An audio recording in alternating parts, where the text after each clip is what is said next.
Long years ago, we made a tryst with destiny, and now the time comes when we shall redeem our pledge, not wholly or in full measure, but very substantially. At the stroke of the midnight hour, when the world sleeps, India will awake to life and freedom. 15 August 1947 ইতিহাসের পাতায় একটি গুরুত্বপূর্ণ দিন। এই দিন আমাদের দেশ ভারতবর্ষ ব্রিটিশদের প্রায় 200 বছরের অত্যাচারিত ঔপনিবেশিক শাসনের হাত থেকে মুক্তি পায় এবং স্বাধীনতা লাভ করে। প্রতি বছর 15 আগস্ট আমরা এই দিনটিকে স্বাধীনতা দিবস হিসাবে পালন করি। তো আমরা 76 বছর পার করার পর আজ 2024-এ 77তম ইন্ডিপেন্ডেন্স ডে অথবা স্বাধীনতা দিবস পালন করব। তো আজকের এই ভিডিওতে আমরা স্বাধীনতা দিবসের ইতিহাস সম্পর্কে জানব এবং এই দিনে তোমরা অনেকেই স্কুল, কলেজ এবং বিভিন্ন সাংস্কৃতিক অনুষ্ঠানে বক্তব্য দাও। তো আমি তোমাদের জন্য একটা ছোট্ট বক্তব্য প্রস্তুত করেছি, সেটাও এই ভিডিওর শেষে দেখব। তার আগে স্বাধীনতা দিবসের ইতিহাস সম্পর্কে জানব। কি বলছে, British came to India in 1600 as traders in the form of east India company. কি বলছে, ব্রিটিশ কিন্তু 1600 খ্রিস্টাব্দে আমাদের দেশে ট্রেডার হিসাবে আসে, মানে ব্যবসায়ী হিসাবে আসে ইস্ট ইন্ডিয়া কোম্পানির রূপে। ঠিক আছে, তারপরে over time British rule expanded and India become a British colony. তারপরে কি হয়, ব্রিটিশরা কিন্তু আস্তে আস্তে আমাদের দেশ ভারতের উপর কিন্তু শাসন করতে শুরু করে এবং ভারত একটি ঔপনিবেশিক দেশ হয়ে ওঠে। তো ঔপনিবেশিক দেশ কি? ঔপনিবেশিক দেশ মানে হচ্ছে যে দেশকে অন্য কোনো দেশ শাসন করে তাকেই বলা হচ্ছে ঔপনিবেশিক দেশ।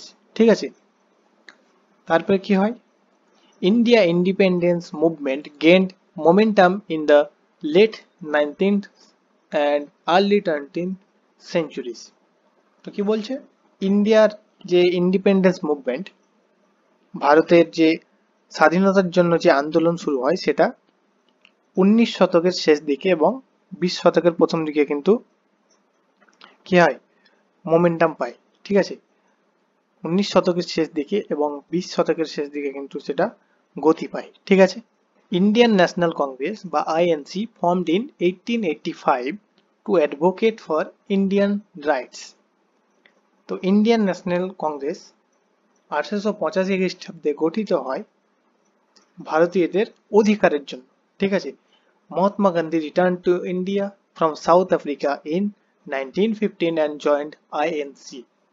1915 সালে মহাত্মা গান্ধী সাউথ আফ্রিকা থেকে ফিরে আসেন এবং ইন্ডিয়ান ন্যাশনাল কংগ্রেস বা আইএনসি তে যোগদান করেন। নন কোঅপারেশন মুভমেন্ট 1920 থেকে 1922। গান্ধী অ্যাডভোকেটেড নন ভায়োলেন্ট রেজিস্ট্যান্স।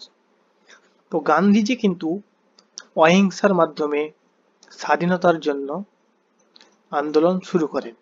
তিনিই প্রথম অহিংসার মাধ্যমে স্বাধীনতা এনে দেওয়ার জন্য দেশবাসীকে উৎসুক করেন। ঠিক আছে, salt March, Gandhi's famous March two protest salt tax. তো সল্ট ট্যাক্সের জন্য গান্ধীজি কিন্তু সল্ট মার্চ বা বাংলায় যেটাকে বলা হয় ডান্ডি অভিযান, সেটা কিন্তু তিনি 1930 সালে করেন। কুইট ইন্ডিয়া মুভমেন্ট, ফাইনালি যখন আর কোনো কিছুতেই যখন কাজ হলো না, তখন কিন্তু কুইট ইন্ডিয়া মুভমেন্ট শুরু হয়, যাকে বাংলায় বলা হচ্ছে ভারত ছাড়ো আন্দোলন। Nation wide protest demanding immediate independence. তো কি বলছে, তখন পুরো ভারতবাসী এক হয়ে কিন্তু অবিলম্বে কিন্তু স্বাধীনতা চাইছিল। ঠিক আছে, British government decide to divide British India into India and Pakistan.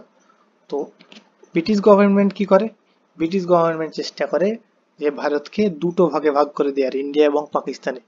তারা তো চলে যাবে, কিন্তু তার আগে দুটো ভাগে কিন্তু ভাগ করে দিয়ে যায় ভারতকে। ঠিক আছে, India independence act 1947 British parliament past the act granting independence. তো ব্রিটিশ পার্লামেন্টে কিন্তু এই অ্যাক্টটা পাস হয় 1947 সালে 18 জুলাই, ঠিক আছে। তারপর finally in August 15, 1947 India became an independent nation. ভারত কিন্তু একটি স্বাধীন রাষ্ট্রে পরিণত হয়, with Jawaharlal Nehru hosting the tricolour flag at Red fort.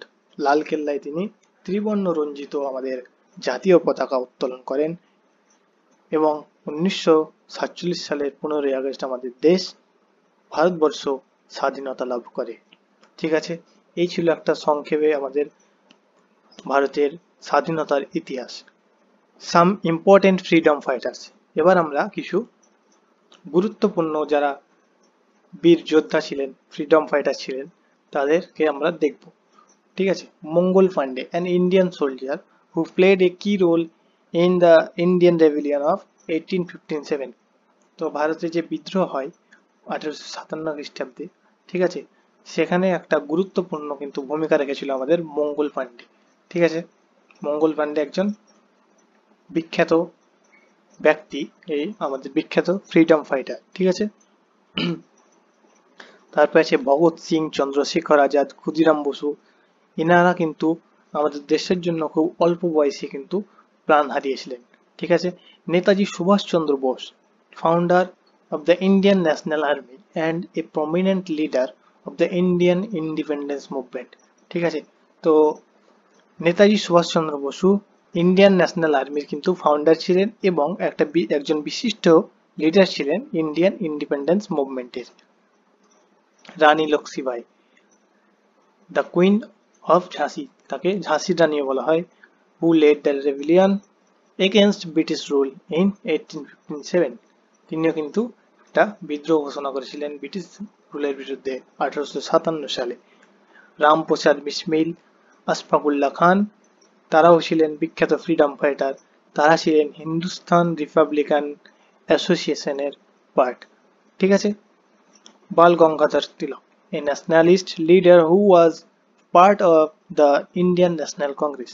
তিনি আইএনসি বা ইন্ডিয়ান ন্যাশনাল কংগ্রেসের একজন বিশিষ্ট ব্যক্তি ছিলেন, তিনিও কিন্তু একজন বিখ্যাত freedom fighter. Jawaharlal Nehru, India's first prime minister and a key figure in the Indian independence movement.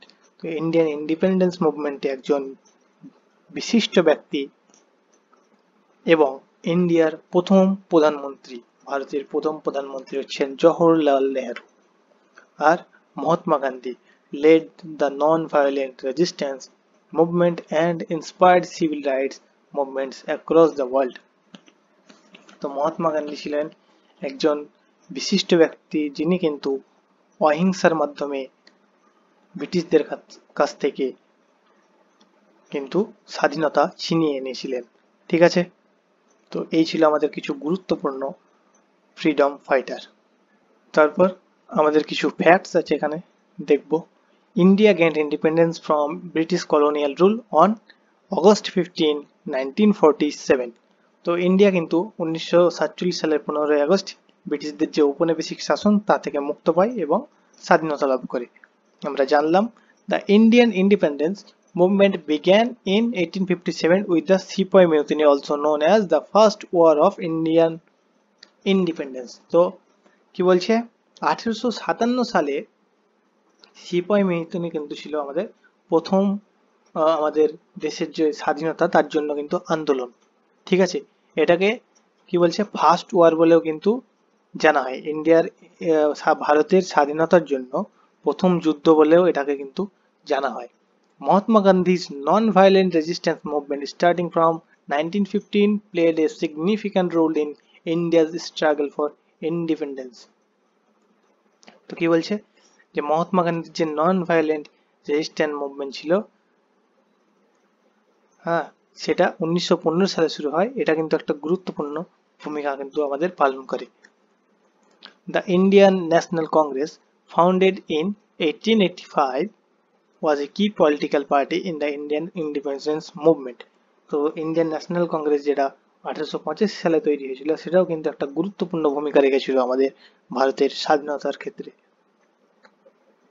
The British Indian Empire was divided into India and Pakistan on August 15, 1947 with Pakistan become a separate nation. তো British Indian empire কি করে, India এবং পাকিস্তান হিসাবে দুটো কিন্তু ভাগ করে দেয় আমাদের, যেটা আগে যেটা একটা ইন্ডিয়া ছিল সেটাকে দুটো ভাগে ভাগ করে দেয় এবং ইন্ডিয়া এবং পাকিস্তান তারা তৈরি করে দিয়ে যায়, ঠিক আছে, এবং পাকিস্তান একটা সেপারেট নেশন হয়ে যায়। The Radcliffe Line established in 1947 demarcates the border between India and Pakistan. তো 1947 সালে যে ইন্ডিয়া এবং পাকিস্তানের মধ্যে যে বর্ডার, সেই বর্ডারে র্যাডক্লিফ লাইন কিন্তু আমাদের প্রস্তুত করা হয়। The Indian tricolor flag was designed by Pingali Venkaiah, a freedom fighter from Andhra Pradesh.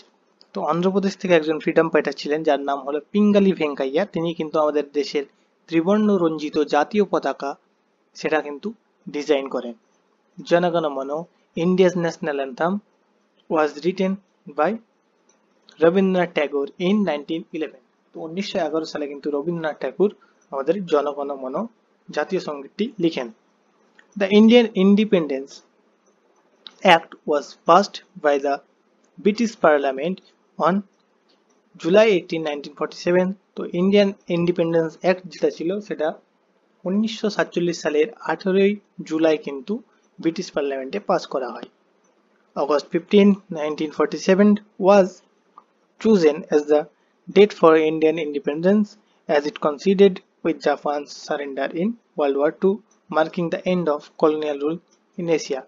1947 সালের 15 আগস্টকে আমাদের ইন্ডিয়ার ইন্ডিপেন্ডেন্স ডে হিসাবে চুজ করা হয়, কারণ এই দিনে কিন্তু জাপান কিন্তু ওয়ার্ল্ড ওয়ার 2-তে সারেন্ডার করেছিল এবং আমাদের যে এশিয়ার উপরে যে কলোনিয়াল রুল ছিল সেটাও কিন্তু এই দিনেই শেষ হয়। সেজন্য ইন্ডিয়ার ইন্ডিপেন্ডেন্স ডেও কিন্তু 15 আগস্টই পালন করা হয়।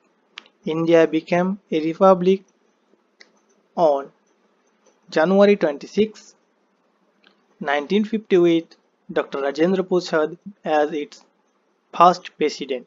তো ইন্ডিয়া একটা প্রজাতান্ত্রিক দেশ হয়ে ওঠে 26শে জানুয়ারি 1950 সালে।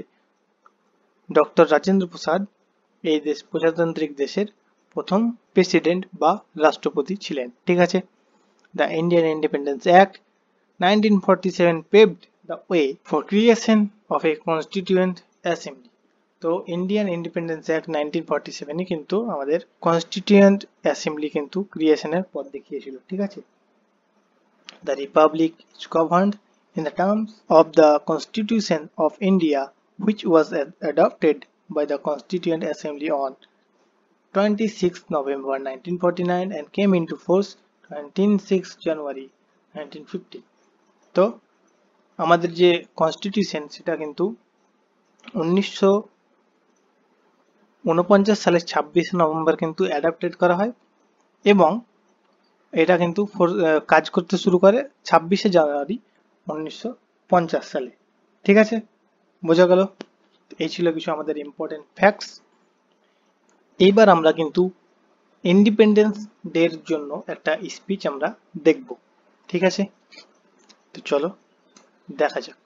প্রিয় ভারতবাসী, আজ 15ই আগস্ট আমরা একটি গুরুত্বপূর্ণ দিন স্বাধীনতা দিবস উপলক্ষে জমায়েত হয়েছি। আজ থেকে 76 বছর আগে 1947 সালে এই দিনে আমাদের প্রিয় দেশ ভারত ব্রিটিশদের প্রায় 200 বছরের অত্যাচারিত ঔপনিবেশিক শাসনের হাত থেকে মুক্ত হয়ে স্বাধীন রাষ্ট্রে পরিণত হয়েছিল। সেই দিন থেকে 76 বছর পার করে এসে আজ আমাদের 77তম স্বাধীনতা দিবস। এই উপলক্ষে আমি প্রতিটি ভারতবাসীকে আন্তরিক অভিনন্দন ও শুভেচ্ছা জানাই। 1947 সালের 15ই আগস্ট দিল্লির লালকেল্লায় ভারতের প্রথম প্রধানমন্ত্রী জওহরলাল নেহেরু ত্রিবর্ণ রঞ্জিত জাতীয় পতাকা উত্তোলন করেন। সেই থেকে প্রতি বছর 15ই আগস্ট আমরা স্বাধীনতা দিবস পালন করি। আজকের এই দিন প্রতিটি ভারতবাসীর জন্য গর্বের দিন, খুশির দিন। আজকের এই আনন্দের দিনে, গর্বের দিনে তাদের কথা না বললেই নয় যাদের জন্য আমরা স্বাধীনতা পেয়েছি। আমরা সেই সমস্ত সাহসী হৃদয়ের ব্যক্তিদের প্রতি শ্রদ্ধা জানাই যারা আমাদের স্বাধীনতার জন্য অক্লান্তভাবে লড়াই করেছেন। মহাত্মা গান্ধী, জওহরলাল নেহেরু, ভগৎ সিং এবং আরও অসংখ্য জানা অজানা মানুষ যারা আমাদের স্বাধীনতার জন্য জীবন উৎসর্গ করেছেন। তাদের জন্যই আমরা আজ শান্তিতে নির্ভয়ে ঘুমাতে পারছি, স্বাধীনভাবে চলতে পারছি। আমাদের সৌভাগ্যের প্রশংসা করা উচিত যে আমরা স্বাধীন ভারতের মাটিতে জন্মগ্রহণ করেছি। আজ আমরা স্বাধীন ভারতে জীবনযাপন করছি, কিন্তু আমরা কল্পনাও করতে পারি না ভারতকে ব্রিটিশদের হাত থেকে মুক্ত করা কতটা কঠিন ছিল। ভারতের স্বাধীনতা সংগ্রামে অনেক মুক্তিযোদ্ধা প্রাণ হারিয়েছেন। আমরা তখন থেকে একটি দীর্ঘ পথ অতিক্রম করে এসেছি। আমরা এমন একটি রাষ্ট্র গড়ে তুলেছি যা গণতন্ত্র, বৈচিত্র্য এবং স্থিতিস্থাপকতার আলোকবর্তিকা। আমরা বিজ্ঞান, প্রযুক্তি এবং শিল্পকলায় উল্লেখযোগ্য অগ্রগতি করেছি, কিন্তু আমাদের যাত্রা এখনো শেষ হয়নি। আমাদের অবশ্যই এমন একটি ভারতের জন্য প্রচেষ্টা চালিয়ে যেতে হবে যা অন্তর্ভুক্তিমূলক এবং সকলের জন্য ন্যায়সঙ্গত। এমন একটি ভারত যেখানে প্রতিটি নাগরিকের মানসম্পন্ন শিক্ষা, স্বাস্থ্য ব্যবস্থা এবং সুযোগের সুবিধা থাকবে। সকল জাতি, ধর্ম, বর্ণ নির্বিশেষে আমরা সবাই ভারতবাসী। আমরা এক, আমরা ঐক্যবদ্ধ। আসুন আমরা গর্বের সাথে আমাদের স্বাধীনতা উদযাপন করি এবং নিজেদের এবং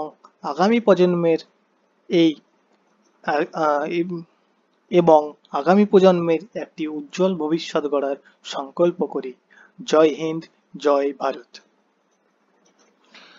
তো এই ছিল আজকের ভিডিও। তো আজকের ভিডিও এখানেই শেষ করছি। যদি ভালো লেগে থাকে তাহলে লাইক করো, কমেন্ট করো এবং শেয়ার করো।